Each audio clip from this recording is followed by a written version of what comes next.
अस्सलामुअलैकुम। स्पेशल रमज़ान इफ्तार ट्रांसमिशन में खुश आमदीद। मैं हूँ आपके साथ अनवार खान और मैं हूँ आपके साथ नबीहा इजाज़ खान। तो नाज़रीन, आज 5 रमज़ान है, रमज़ान मुबारक का मुबारक महीना है। और अनवार, रोज़ेदारों की ख्वाहिश ये होती है कि जब रोज़ा रखा जाता है तो गर्मी की शिद्दत सख्ती का सामना ना करना पड़े। जब बाहर जाना होता है काम की गर्ज से, तो जब गर्मी की शिद्दत बढ़ती है तो वो जो रोज़ा है वो भी शिद्दत के साथ ही महसूस होता है। लेकिन इस बार अल्लाह ताला की रहमत इतनी खूबसूरत तरीके से हम पर रही है कि हम देख रहे हैं कि जो मौसम है अनवार, वो स्टार्टिंग में ही ठंडा हो चुका है, बारिशों का मौसम है। और ये एक और जो नया स्पेल है, महकमा मौसमियात ने भी अब इसकी पेशगोई की है। ये जनाब 29 मार्च से बारिशों का नया स्पेल पंजाब समेत लाहौर में दाखिल होने जा रहा है, जो कि 31 मार्च तक फिर जारी रहेगा। तो जो पहला अशरा है, हम ये पहले भी बता चुके थे अपने शो में कि महकमा मौसमियात की जानिब से कहा गया कि मौसम बहुत बेहतर रहेगा। अब एक नया सिस्टम दाखिल हो रहा है और उसके बाद हम देख रहे हैं कि सूरज और बादलों के दरमियान जो आंख मचोली का सिलसिला है वो भी जारी है। लाहौर का कम से कम जो दर्जा हरारत है 16 डिग्री सेंटीग्रेड रिकॉर्ड किया गया है। ये एक्सपेक्ट तो नहीं किया जा रहा था कि मौसम इतना अच्छा होगा, लेकिन रमज़ान का ये एक तोहफा, रमज़ान के तोहफे के साथ हमें एक और तोहफा मिला है जो कि मौसम की सूरत में मिला है। इस पर मजीद भी डिस्कस करेंगे। पहले शामिल करते हैं टॉप स्टोरी।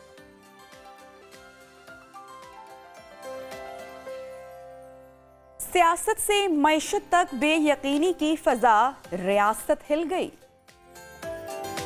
ऐलान जंग हो गया, मरियम की यलगार और इमरान खान की जमानत मंजूर।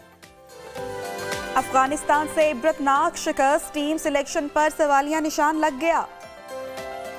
रमजान मुबारक के तकद्दुस और तकाजे। अरेबियन राइस और हॉट शॉट्स का पकवान भी होगा आज के न्यू पाकिस्तान का हिस्सा। तो नाज़रीन, प्रोग्राम का बाकायदा आगाज़ करते हैं। अनवार, जिस तरह से आपने हेडलाइन से पहले एक बात बोली कि अल्लाह ताला की जो है वो करम नवाजी हो गई है, उसकी रहमत बरस रही है, लेकिन ऊपर वाला तो मेहरबान है ये अपनी मखलूक पर। लेकिन दुख की बात ये, तकलीफ की बात ये कि जो नीचे वाले हैं वो कोई ऐसा मौका नहीं जाने दे रहे कि तकलीफ जो है उनमें किसी तरह कमी हो जाए, बल्कि हम देख रहे हैं कि इजाफा होता जा रहा है। पूरी दुनिया भर में जब रमज़ान आता है तो जिनको हम कीमतें कम कर दी जाती है, रमजान बाजार वहां पर लगाए जाते हैं। बाहर के मुल्कों में मुसलमानों का ये फेस्टिवल है और वहां पर कीमतें कम की जाती हैं, रिलीफ दिया जाता है। और हमारे यहाँ जो रमजान यानी कि जो बचत बाजार लगते हैं उसमें हम देखते हैं कि आम आदमी या जो गरीब शख्स है वो तो फल खरीदना तो दूर, उसका सोच भी नहीं सकता। ये भी देखते हैं कि जो चीजों की क्वालिटी है वो बड़ी बुरी होती है। रमज़ान में यही एक्सपेक्ट किया जाता है कि अगर रमज़ान बाजार लगाए गए हैं तो पहली बात रिलीफ के लिए लगाए गए हैं, और दूसरी बात यह है कि वहाँ पर जो क्वालिटी होगी चीज़ों की वो बहुत अच्छी होगी। और हमेशा से हम देख रहे हैं कि जो कीमतें कंट्रोल करना है वो हुकूमत का काम है, लेकिन हुकूमत ये काम भी नहीं कर पा रही। ये भी लोगों पर छोड़ दिया गया है। जो असिस्टेंट कमिश्नर हैं, जो डीसी साहब हैं, तो वो तमाम ये जो काम है, जिम्मेदारी है, ठीक से नहीं निभा पा रहे हैं। और ये पहली बार देखने में आ रहा है कि फलों के बॉयकॉट से मुतालिक जो सोशल मीडिया पर अभी मुहिम शुरू की गई है कि जो मुनाफाखोर हैं, जो एक हद से तजावुज कर जाते हैं अपना मुनाफा कमाने में, अब लोग उनको बॉयकॉट कर रहे हैं। और इसमें एक पॉइंट मैं जरूर रखना चाहूंगा कि उसमें फिर ऐसे लोग भी शामिल हो जाते हैं जो कि जायज मुनाफा कमा रहे हैं। तो ये दोनों पॉइंट हमें सोचने चाहिए कि जो एक रेडी लगा रहा है, एटलीस्ट लोगों को अगर बॉयकॉट कर रहे हैं ठीक है, लेकिन शायद सबसे रेट्स लें जिसके रेट्स बेहतर हैं, एटलीस्ट उससे फल जरूर हमने देखा कराची में जिस तरीके से बायकॉट किया गया तो काफी हद तक जो मुनाफाखोर थे उन्होंने फिर कीमतें उनको रिवर्स किया। लाहौर में हमें इस तरह का कुछ भी अभी फिलहाल देखने को नहीं मिल रहा है। पूरी सिचुएशन पर तज्जिया लेंगे, बात करेंगे। Fawad Ahmed, senior analyst anchor person, हमारे साथ इस वक्त इन कॉन्वर्सेशन है। फवाद से हम सियासत के हवाले से भी बात करेंगे जो आप अहम इजलास जारी है, लेकिन फवाद में सबसे बड़ा मसला है वो महंगाई है इस वक्त। फवाद, कराची में इस वक्त क्या सिचुएशन है, क्या सूरत हाल है? कराची के अवाम तो फलों का बायकॉट भी कर चुके, बायकॉट मुहिम फिर कामयाब भी हमने देखी हुई। बहुत शुक्रिया नबिया, बहुत शुक्रिया अनवार। अच्छा, थोड़ा सा ना एक एक करके अभी आपने जो तमहीद बांधी, अगर आप कहें तो उस तमहीद पे एक एक करके बात कर लेते हैं। जी जरूर। या ये है कि जो आप स्पेसिफिक क्वेश्चन पूछ रही हैं उसका जवाब दे लेते हैं। बिल्कुल, पहले तो महंगाई पर बात करते हैं फवाद। अच्छा, महंगाई आपने ना गंदम वाले मामले और अब क्रिकेट के ऊपर भी जरूर आना है। जो गंदम से मेरी मुराद है कि जो बारिशें पाकिस्तान के अंदर हो रही हैं, इसका क्या नुकसान हो रहा है उसके ऊपर भी मैं चाहूंगा जरूर बात कर लें। कीमत के ऊपर आ जाते हैं, आपने कीमत की बात की। कीमत मैं आपको बताऊं कि इस वक्त पाकिस्तान में फलों में जो केला है ना, केला उसकी महंगे होने की एक बुनियादी वजह है। उसको तो हम समझ लेते हैं, बाकी बाइकआउट पे लोग करें, और कराची के अंदर बाइकआउट हुआ, हमने कामयाबी भी देखी, आज से 4-5 साल पहले भी हुआ। मैं अभी लास्ट जब सैलाब आया तो सैलाब की कवरेज के लिए अंदरूनी सिंध बहुत से इलाकों में जाना हुआ। टंडो आदम बड़ा मशहूर है, क्योंकि आप में से अगर किसी ने कराची के लिए सफर किया हो लाहौर से ट्रेन पर, तो टंडो आदम में 10 के 12 केले ये जो है ना वो आवाजें लगती थी टंडो आदम स्टेशन पे। और उससे पहले मुझे याद है कि 5 रुपए के 10 केले ये भी हमने लिए, 2 रुपए के 10 केले ये भी हमने वहां पे आवाजें लगते हुए देखी हैं। लेकिन मेरा अपना ख्याल है, मेरे पास खबर नहीं है इस हवाले से, जब हम गए थे लास्ट कवर करने के लिए, मेरा ख्याल है ये अगस्त की बात है, तो वहां मैंने टंडो आदम, शहदादपुर, ये सारा इलाका जो है वो देखा। इधर सबसे बड़ा जो मसला था कि जो केले की फसल थी उसमें पानी 3-3, 4-4 फीट खड़ा हुआ था। उस वक्त तो केले की फसल उतार ली गई, लेकिन वो दरख्त मुझे वहां पर, मैंने उसको कई जगह पर ऑन रिकॉर्ड भी और ऑफ रिकॉर्ड भी लोगों से सवाल किया कि इसका क्या होगा, तो उन्होंने कहा ये दरख्त तो जल जाएगा, अब दोबारा दरख्त लगेगा। अब वैसे हाइब्रिड सीड आ गया और उसको जो है वो दरख्त जो है वो जल्दी उग जाता है, लेकिन इसका कतन मतलब ये नहीं है कि वो इस सीजन में तैयार होगा। तो केले की महंगाई की बुनियादी वजह जो मैंने पूछी तो लोग कहते हैं केला से कम आ रहा है, और कम आने की वजह मुझे यही समझ में आती है। ठीक है। बाकी फ्रूट देखें, होता क्या है कि बदकिस्मती है पाकिस्तान के अंदर कि महंगाई जो है वो उसके जिम्मेदार हम लोग खुद भी होते हैं। खासतौर पर अगर कमिश्नर की फहरिस्त की बात की जाए तो कमिश्नर की फहरिस्त तो आप समझें कि ठंडे कमरे के अंदर बनने वाली फहरिस्त जमीनी हकाइक को कभी भी जो है वो बराबर नहीं कर रही होती है, उसके बराबर नहीं होती। आप देखें तरबूज के बड़े बड़े ढेर लगे होते थे, अगर आपको याद हो सड़क के किनारे, वो तरबूज भी कल मैंने लिया 120 रुपए से 150 रुपए किलो तक। जिस इलाके में मैं रहता हूँ 150 था, थोड़ा सा आगे जाके इलाके में 120 रुपए किलो मिला।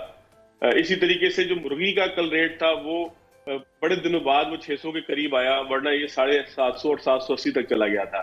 लेकिन इसी दौरान अगर आप कमिश्नर साहब की फहरिस्त में देखें तो कमिश्नर साहब कहते हैं कि 500 के करीब है और 400 के करीब है। तो ये बुनियादी तौर पर फाइलों का पेट भरने के लिए ठंडे कमरों में बैठकर जो फैसले होते हैं वो आवाम से बहुत दूर होते हैं। लेकिन इस वक्त सूरत हाल ये है कि फवाद, इस पर आप क्या समझ रहे हैं? जो नुकसान है वो तो फिर गरीब फल फरोश का होगा, जो एक रेडी लगा रहा है कितनी कमाई कर लेता होगा, वो तो ये कह रहा है कि नुकसान मेरा है, जो आड़ती है उसको कोई फर्क नहीं पड़ेगा। देखिए फर्क तो ये पूरी चेन होती है, इस पूरी चेन के अंदर ना ये कैसे मुमकिन है। देखिए मैं आपको एक कराची की मिसाल दूं, आप बाकी शहर को छोड़े, मैं कराची की बासानी मिसाल देता हूं आपको। यहाँ न्यू सब्जी मंडी है जो मोटरवे के ऊपर, हाईवे के ऊपर कायम है, तो वहां से तमाम ही लोग सामान खरीदते हैं। सामान की कैटेगरीज, क्वालिटीज अलग अलग होती हैं।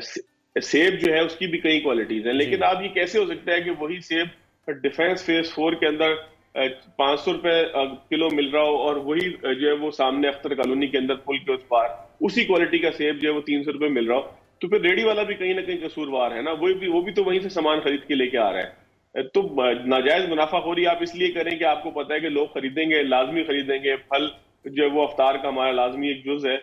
तो ये सारी नाजायज मुनाफाखोरी, देखें डिमांड और सप्लाई ठीक है, उसको हम समझना चाहिए। मैंने आपसे कहा ना कि केले के मामले को हमें समझना चाहिए कि केला इसलिए पूरे पाकिस्तान में महंगा है कि केले के दरख्त बड़ी पैमाने के ऊपर जो उसकी फसल थी वो बड़े पैमाने पे खराब हो गई है। लेकिन ये है कि हर सब्जी किस तरह से महंगी हो गई, हर फ्रूट किस तरह से महंगा हो गया। इसमें देखें कुछ चीजें तो ऐसी हैं कि जो हमें समझना चाहिए। फ्यूल जो है वो उसके एक्सपेंसेस बढ़े हैं। मिसाल के तौर पर अगर सिर्फ कराची की बात करें, बल्कि परसों एक मेरे मेहमान आए हुए थे, मैंने उनसे पूछा कि आपको कराची और लाहौर में फर्क क्या दिखाई दिया, तो उन्होंने कहा कि लाहौर के इर्द गिर्द जो है वो बहुत से ऐसे बागात मौजूद है कि जहाँ से सामान लाहौर आ जाता है। यहाँ तो कराची में मलीर के अंदर कुछ इलाका ऐसा है जो कराची का एक जिला है कि जहाँ पर कुछ फ्रूट लगते हैं, जिसमें पपीता है, जिसमें और इस तरह के केला भी कुछ हद तक लगता है। अमरूद मलीर के बड़े मशहूर हैं, वो लगते हैं। लेकिन कराची में ज्यादातर सामान आता है टंडो आदम से, टंडो अलायार से, मीरपुर खास से, इस पूरी पट्टी से जो यहाँ से 300-400-500 किलोमीटर हैदराबाद के करीब, यानी कि यहाँ से हैदराबाद जो इस वक्त सूरत हाल है ना वो कराची तक खैबर ही हमें इस वक्त तशवीशनाक दिखाई दे रही है। पेशावर का अगर मैं तस्करा करूं, आपसे कमेंट लेना चाहूंगी। आज भी हंगामा राई हमने देखा कि पेशावर में हुई। गंदम तकसीम करने का जो तरीका है वो एक सवालिया निशान है उस पर। बिल जिस तरीके से सब लोगों के घर पहुंच जाते हैं, तो उस तरह से जो गंदम है क्या वो नहीं गरीब तक पहुंच सकती है? 6 लोगों की हलाकत हो गई पेशावर में, रिपोर्ट हुई है।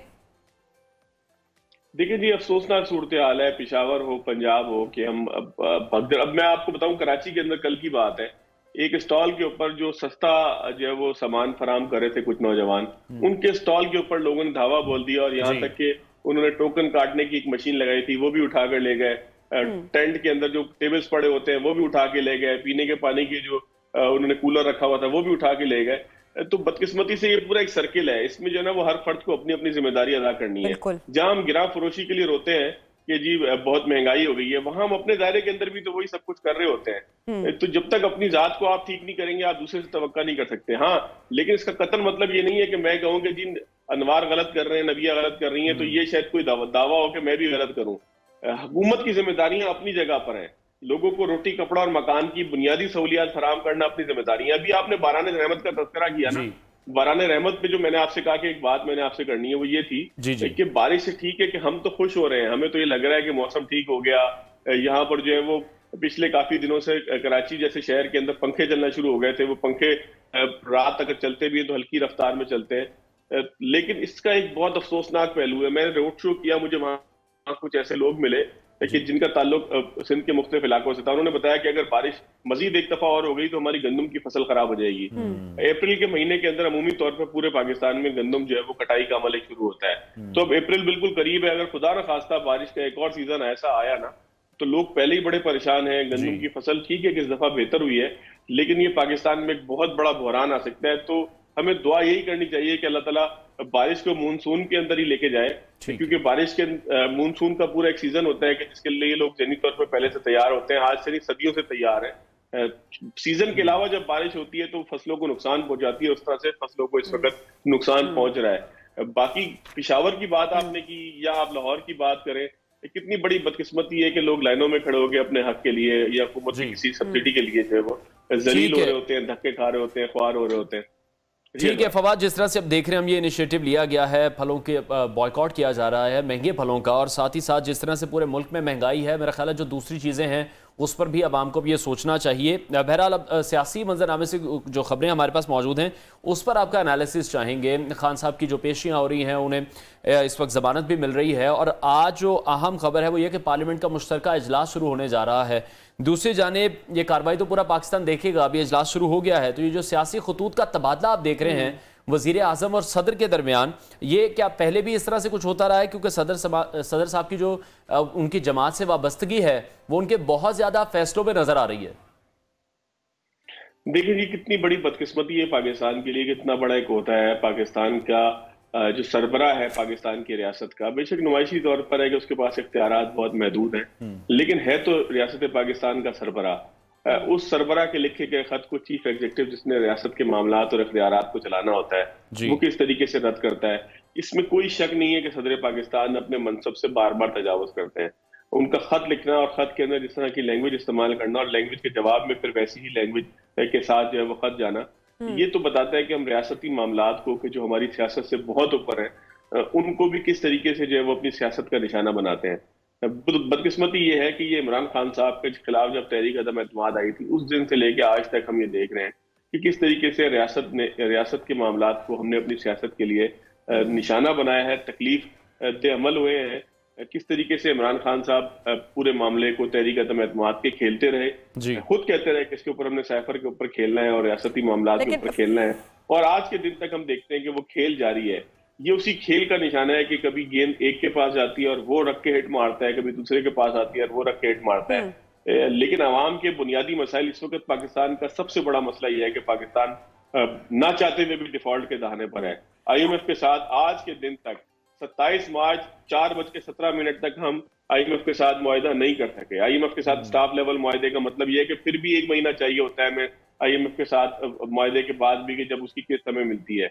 ये IMF की किस्त का मामला नहीं है। असल मसला ये है कि IMF की किस्त से जुड़े हैं दोस्त ममालिक के वादे, जिसके अंदर वो कहते हैं कि IMF अगर आपको कर्ज देगा तभी हम आपको कर्ज की रकम रिलीज करेंगे। इसका सबब क्या है बुनियादी तौर पे? देखिए, सऊदी अरब ने बहुत खूबसूरत, तो उसको इसलिए नहीं कहेंगे कि हमारे हक में नहीं है, लेकिन अगर लॉन्ग टर्म में देखा जाए तो उन्होंने बड़ी एक ठोस बात की है। उन्होंने कहा है कि हम अपने टैक्स पेयर की मनी इन ममालिक को इसलिए नहीं दे सकते कि वो इसको जाया करें। हम यहाँ ये मनी इसलिए देते हैं, टैक्स पेयर का पैसा इसलिए देते हैं ताकि ममालिक अपनी इस्लाहात के जरिए अपने मामला को ठीक करें। लेकिन फवाद, वो भी आपकी बात दुरुस्त है, लेकिन पाकिस्तान के पास इस पर कोई और दूसरी ऑप्शन भी तो मौजूद नहीं है ना। और दूसरी बात आपकी ठीक, आपने कहा कि जो टैक्स पेयर है उस मामले में शफाफियत भी होनी चाहिए। अच्छा, मैं आपसे जानना चाह रही हूँ कि हम देख रहे हैं इमरान खान साहब को आज भी रिलीफ मिल गया, ऐसा लग रहा है कि खान साहब पर जमानतें बहुत मेहरबान है, क्या कहेंगे? फिर जो कल मरीम नवाज शरीफ साहिबा की मीडिया टॉक थी, काफ़ी गुस्से में दिखाई दी, एक मरतबा फिर से बहुत बरहम दिखाई दी, ऐसा लग रहा है कि उनका गुस्सा ठंडा ही नहीं हो रहा। अदलिया पर उन्होंने तनकीद की, तीसरी जानिब राना सनाउल्लाह साहब, उनकी स्टेटमेंट मुसलसल सामने आ रही है, धमकी दे रहे हैं, यही कह रहे हैं कि खान साहब को अंदर जाना ही पड़ेगा। देखिए जी, बदकिस्मती ये है कि पाकिस्तान में सियासी तनाज़ात उस जगह पर पहुंच चुके हैं कि जहां से फिर शब वापसी शायद मुमकिन नजर नहीं आती। अगर इंतखाबात हो भी जाते ना 90 दिन के अंदर, तो अल्लाह ना करे मेरी जबान मेरे मुंह में खाक के पाकिस्तान के अंदर ये इंतखाबात जो है वो में खूनी होते दिखाई दे रहे थे। उस पर जो है वो सोने पे सुहागा ये है कि पाकिस्तान में अदालतों के जो मामलात हैं उसके ऊपर लोगों ने अब खुलेआम कंडक्ट के ऊपर जो है वो खुलेआम बात करना शुरू हुई। आज बेंच बना, आप देखें सोशल मीडिया पूरा भरा हुआ है उस बेंच की तश्कील के बाद। पहले से प्रिडिक्शन हो रही है कि जो है वो क्या फैसला कितनी अक्सरियत के साथ आ सकता है। तो ये इंतहाई बदकिस्मती है पाकिस्तान की कि पाकिस्तान का मुकद्दस तरीन इदारा कि जिसके फैसले को सब ने मानना होता है, चाहे उसके हक में हो या उसके खिलाफ हो, वो भी जो है वो तनाजात की जद के अंदर आ गया है। इमरान खान साहब को जो मुस्तकिल जमानतें मिल रही हैं, इसके ऊपर भी एक सवालिया निशान इसलिए उठता है कि जमानतों का जो कानून है उसके मुताबिक जो हिफाजती जमानत है वो हर शख्स का हक है, लेकिन हिफाजती जमानत का मतलब ये होता है कि आप 15 दिन के लिए हायर कोर्ट से एक रिलीफ मांगते हैं कि मैं लोअर कोर्ट में पेश होना चाहता हूँ। लोअर कोर्ट ने चूंकि मेरे जमानत को मनसूख किया हुआ है, मेरे वारंट जारी किए हुए, लिहाजा उन वारंट को 15 दिन के लिए या मखसूस मुद्दत के लिए 3 हफ्ते भी होती है कि आप उसको जो है वो मुअत्तल करें और मुझे मौका दें कि मैं उस अदालत के सामने जाके सरेंडर करूं। उस जमानत का कतई मतलब ये नहीं होता कि जो बुनियादी मुकदमा है उसके अंदर से जमानत मिल जाए। ये एक बुनियादी फर्क समझने का है। एक मुकदमा है, मिसाल के तौर पर एक शख्स ने कोई कानून की खिलाफ वर्जी की है, उसके खिलाफ पर्चा दर्ज होता है, FIR दर्ज होती है, तो उसको उस FIR को जो है वो उस मुताल्लिका अदालत के अंदर चालान उसका पेश किया जाता है। उसको उसी अदालत से जमानत लेनी है। जो हायर कोर्ट होती है, यानी कि जो अदालत है, मातहत अदालत है, दहशतगर्दी की है या सेशन कोर्ट है, जहां से भी जो है वो मुकदमा जहां पर भी दायर हुआ है जी, जमानत उस अदालत से ली जाती है और वो जमानत मुकदमे के अंदर जमानत कराई जाती है। इमरान खान साहब जो जमानत लेते हैं वो सारी हिफाजती जमानतें हैं, जिसका मतलब यह है कि वो सरेंडर करना चाहते हैं कोर्ट के सामने। आज कोर्ट ने बड़ा एक अहम नुक्ता उठाया है कि आप मुताल्लिका कोर्ट के अंदर क्यों नहीं जाते। और आज एक बहुत ऐसी अहम बात है अनवार जो हमारे समझने की है। अफसोसनाक सूरत हाल यह है कि खान साहब Lahore high court, Islamabad high court, judicial complex, इन तमाम जगहों पर जत्थे बनाकर पहुंचते रहे। अब इमरान खान बगैर जत्थों के कैसे जा रहे हैं? पहले इमरान खान कहते थे कि लोग मेरे पीछे आ जाते हैं, मेरी हिफाजत करना चाहते हैं, मेरी जान को खतरा है। अब इमरान खान कैसे पहुंच रहे हैं यहाँ पर बगैर जत्थों के? तो इसका मतलब यह है कि खान साहब ने इंटेंशनली कोर्ट के ऊपर दबाव डालने के लिए जत्थे बनाए।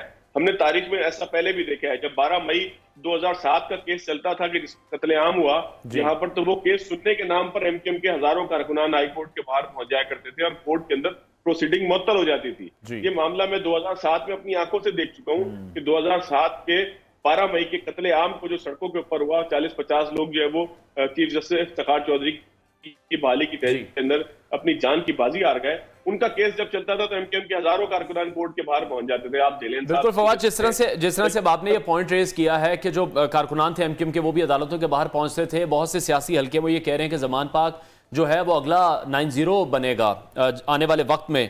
अच्छा, आपसे ये जानना चाहेंगे कि जिस तरह से तसादुम अब दोनों जमातों में हो रहा है, हुकूमत में हो रहा है, PTI के दरमियान हो रहा है, अभी हम देख रहे हैं कि जो पाकिस्तान मुस्लिम लीग नून के रहनुमा हैं, ख्वाजा आसिफ हैं, साद रफीक हैं या राना सनाउल्लाह की स्टेटमेंट है कि अब यह हमारा वजूद रहेगा या इमरान खान का वजूद रहेगा, तो ये तसादुम आपको लग रहा है बढ़ रहा है और साथ ही साथ सख्त पैगाम दिए जा रहे हैं अब हुकूमत की जानिब से भी, खान साहब को भी, उनके हिमायतियों को भी, अदलिया को भी, इस्टेब्लिशमेंट को भी, जो खान साहब का साथ दे रहे हैं?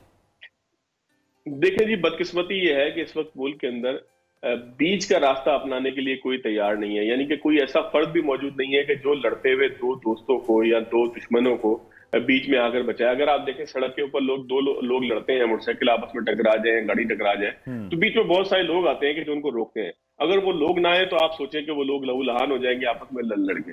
इस वक्त सियासत का मामला भी यही है कि बीच बचाव कराने वाला कोई नहीं है। 2 पार्टियां हैं, एक का नाम अपोजिशन है जो पाकिस्तान तहरीक इंसाफ के पास है और दूसरी PDM की इत्तेहादी जमातें और पीपल्स पार्टी है।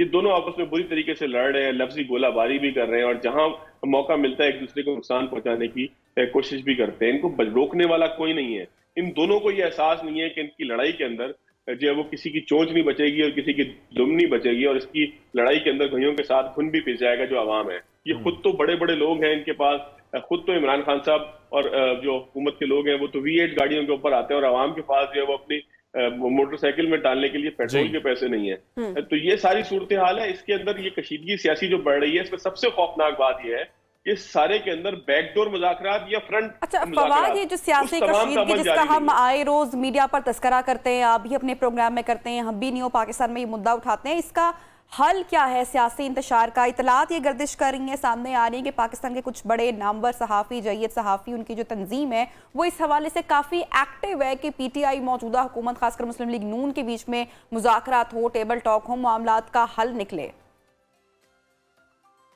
देखिए जी, बदकिस्मती, मैं बार बार बदकिस्मती का लफ्ज़ इसलिए अदा कर रहा हूँ कि ये बदकिस्मती है जो एक नहीं मुतादिद मरतबा हमारे साथ अमल पजीर है। पाकिस्तान के जय्यद सहाफ़ी जो मुजीबुर रहमान शामी साहब की क़यादत में पहुंचे, मसला है ही उस जानिब से कि जहां से जिनको मुज़ाकरात के लिए गए।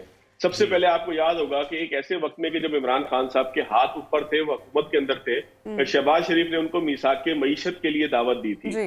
मीसाक मईशत में यही था कि जो बड़े मामलात हैं, IMF से मुतालिक मामलात हैं, मुल्क के कर्जों से मुतालिक मामलात हैं, मुल्क के दीगर खारजा पॉलिसी जो मईशत से मुतालिक है उससे मुतालिक मामलात हैं, उन पे सियासत करने के बजाय हम सियासत का महवर और मरकज जो है वो अवामी मसाइल को रखते हैं और लोगों के हवाले से बातचीत करते हैं। लेकिन इमरान खान साहब उस वक्त देने के वाले हाथ की पोजीशन में थे, लेकिन खान साहब ने देने के बजाय जो है वो उस वक्त तनकीद को बेहतर समझा। देखिए, ये हो नहीं सकता ना मुल्क के अंदर के एक पार्टी की हुकूमत हो और बाकी इस मुल्क के अंदर कोई ना रहे। ये बादशाहत नहीं है कि बादशाह के खिलाफ बोल कुछ नहीं सकता।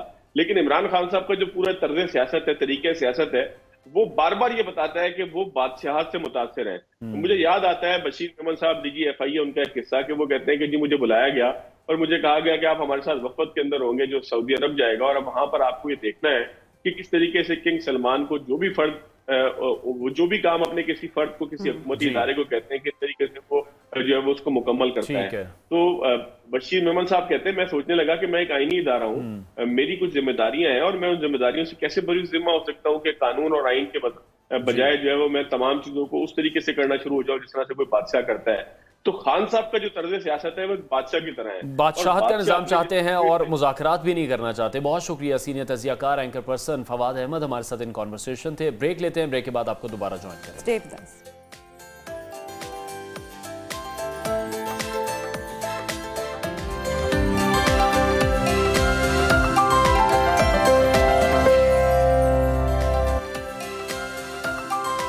Welcome back. प्रोग्राम को आगे बढ़ाते हैं और इमरान खान इस्लामाबाद हाई कोर्ट में पेश हुए।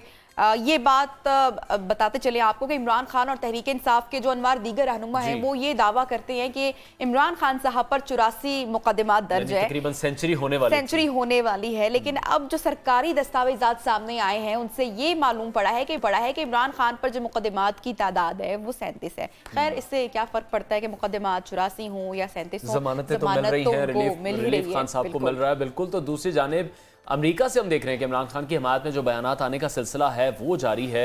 अब इंडियन अमेरिकन रुकन कांग्रेस रुखन्ना ने पाकिस्तान में इंसानी हुकूक की खिलाफ वर्जी पर बात की है और इसके अलावा जो अमेरिकी कांग्रेस के डेमोक्रेटिक रुकन टेडलियो हैं उन्होंने भी कहा कि पाकिस्तान में जो सियासी कशीदगी है, पुलिस की बर्बरियत है और जो हिरासत में बदसलूकी की जा रही है, तशद्दुद किया जा रहा है, ये इन तमाम चीज़ों का बायस नहीं बनना चाहिए। इससे पहले हमने देखा कि ज़ल्मे खलीलज़ाद भी इस हवाले से ट्वीट कर चुके हैं जिस पर बहुत ज़्यादा तनकीद की गई है हुकूमती अरकान की जानिब से। और अब देखना तो यही है कि तहरीक इंसाफ के दौर में जब पूरी अपोजिशन को जेल में रखा गया था उस वक्त भी सहाफ़ियों पर हमले हो रहे थे, बोलने समेत हर चीज़ पर पाबंदी थी, चैनल्स को भी डायरेक्शंस दी जाती थी कि क्या बात करनी है क्या नहीं करनी। तो तब कितने अमेरिकन ऐसे थे जो कि इंसानी हुकूक पर बात करते थे या उनकी जो इंसानी हुकूक की रग है वो जागती थी। और अनवार, अभी तक ये मालूम नहीं पड़ रहा है, जिस तरह से मरीम नवाज शरीफ साहिबा भी कल आई, तो ये स्क्रिप्ट कौन लिख रहा है ये अभी तक का सबसे बड़ा सवाल है। कल जब मरीम नवाज शरीफ साहिबा ने बहुत सारे इल्जामात लगाए, दो टोक गुफ्तगू की और उनका सीधा जो हदफ था वो अदलिया रहा। और इमरान खान के जल्द इलेक्शन के मुतालबे पर भी मरीम नवाज ने कहा कि फौरी इलेक्शन का मुतालबा इसलिए किया जा रहा है क्योंकि अक्टूबर में नया चीफ जस्टिस आने वाले हैं। अच्छा, राना सनाउल्लाह की भी जो स्टेटमेंट है वो भी बड़ी दबंग है, दो टोक है। वो ये कहते हैं कि इमरान खान ने मुल्क की सियासत वहां तक पहुंचा दी है जहां हम में से किसी एक का वजूद बाकी नहीं रहेगा। और उनको ये भी कहना पड़ा है कि अब हम में इमरान खान या अपने बारे में उन्होंने बोला कि किसी एक वजूद को बाकी रहना पड़ेगा। और दबंग के साथ साथ ये बड़ी खतरनाक स्टेटमेंट भी है। इसी तरह की जो स्टेटमेंट्स हैं वो इंटीरियर मिनिस्टर देते आए हैं और फिर पाकिस्तान तहरीक इंसाफ इन्हीं स्टेटमेंट्स को मुद्दा बना रही है, इन्हीं को बेस बनाकर वो ये कहते हैं कि हम पर कातिलाना हमला किया जा सकता है। इसीलिए अगर वो अदालत भी पहुंचते हैं तो अपनी एक फुल प्रूफ सिक्योरिटी में पहुंचते हैं, वहां पर कारकुनान की बहुत बड़ी तादाद मौजूद होती है। तो शायद जो इंटीरियर मिनिस्टर हैं इस तरह की रिस्पॉन्सिबल स्टेटमेंट्स दे रहे हैं तो आज ये हालात यहाँ तक पहुँचे हैं। बहरहाल उनको अपने जो अल्फाज का चुनाव है वो भी सोच समझ कर करना चाहिए। अगर हम मरीम नवाज़ की बात करें तो उन्होंने कल बहुत ही अहम पॉइंट्स रेज किए हैं। अदलिया को उन्होंने डायरेक्टली निशाने पर रखा है और मरीम ये कह रही है कि फौरी इलेक्शन का जो मुतालबा किया जा रहा है इस तरह से एक्सेप्ट नहीं किया जा सकता। किसी भी इंसान की ख्वाहिश पर तो इलेक्शन नहीं हो सकते। पहले उनकी जानिब से ही असेंबलियाँ तहरील की गई थी और अब दोबारा वही चाह रहे हैं कि उन्हीं असेंबलीज पर अब इलेक्शन भी करवा दिए जाएं। इस हवाले से मजीद भी डिस्कस करेंगे, सीनियर एनालिस्ट हमें इस हवाले से ज्वाइन भी करेंगे। लेकिन अनवार एक रिपोर्ट है वो हम शेयर करते हैं, चूंकि रमज़ान की भी मुनासबत है और रमज़ान के हवाले से भी हम कभी महंगाई का तस्करा करते हैं, किचन का भी सेगमेंट होता है और हमारी खुसूसी रिपोर्ट्स भी हम नियो पाकिस्तान अफ्तार रमज़ान स्पेशल में आपके साथ शेयर करते हैं, जिसमें वो तमाम लोग जो कि बड़े ज़रूरतमंद होते हैं, मुश्किल में होते हैं। फलक चौहान हमारी जो टीम मेंबर है वो जनाब ऐसे ही एक फैमिली के पास पहुंची हैं जिनको काफी सारी मुश्किलात का सामना करना पड़े। तो ये रिपोर्ट देखते हैं। इस बाबरकत और रहमतों वाले महीने में आज मैं मौजूद हूँ एक ऐसे ही घर में जहाँ पर एक बच्ची मौजूद है। उस बच्ची को एक ऐसी बीमारी है जिसका इलाज फ़िलहाल पाकिस्तान में मुमकिन नहीं है और उसको ज़िंदा रहने के लिए खून की बोतलें लगाई जाती हैं। 3 महीने से उसको तकरीबन 26 बोतलें खून की लग चुकी हैं और मज़ीद भी उसको खून की बोतलें आगे आने वाले दिनों में लगेंगी। बच्ची का माँ बाप जो है वो सर पे नहीं है और नाना नानी के घर में वो रहती है। तो आपकी मुलाकात उस बच्ची से करवाएंगे, उसके नाना नानी से करवाएंगे और उनसे ये जानेंगे कि वो किन मसाइल का शिकार हैं। तो आइए उनके पास चलते हैं।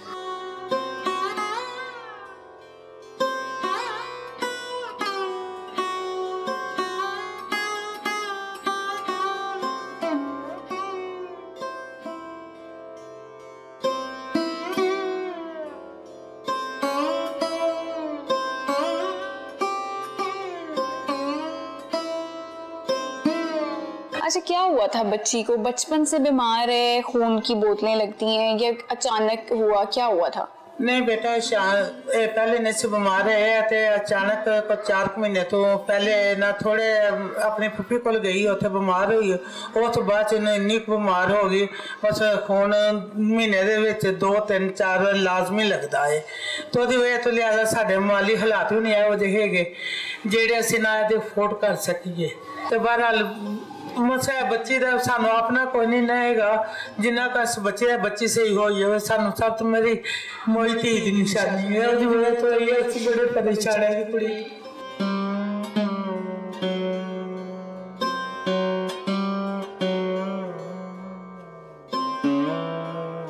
बच्ची की जो वालिदा थी उनकी डेथ कब हुई थी?